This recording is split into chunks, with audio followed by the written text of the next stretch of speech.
आपसे बोल रहा हूँ। सबसे पहले तो मैं अपने फौजियों का जो वहाँ पे शहीद हुए उनको अपना श्रद्धांजलि अर्पित करता हूँ। और दूसरी बात जो यहाँ पे पीएलए का इंट्रूजन हुआ है वो हमारे नरेंद्र मोदी सरकार के फेल्यूर की वजह से हुआ है।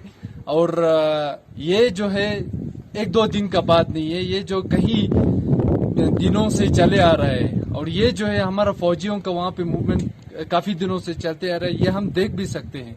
और इसको छुपाने में हमारे रक्षा मंत्री कुछ और कहते हैं, हमारे प्रधानमंत्री कुछ और कहते हैं, और इसको हम समझ नहीं पा रहे हैं अभी क्या ग्राउंड रियलिटी कुछ और है।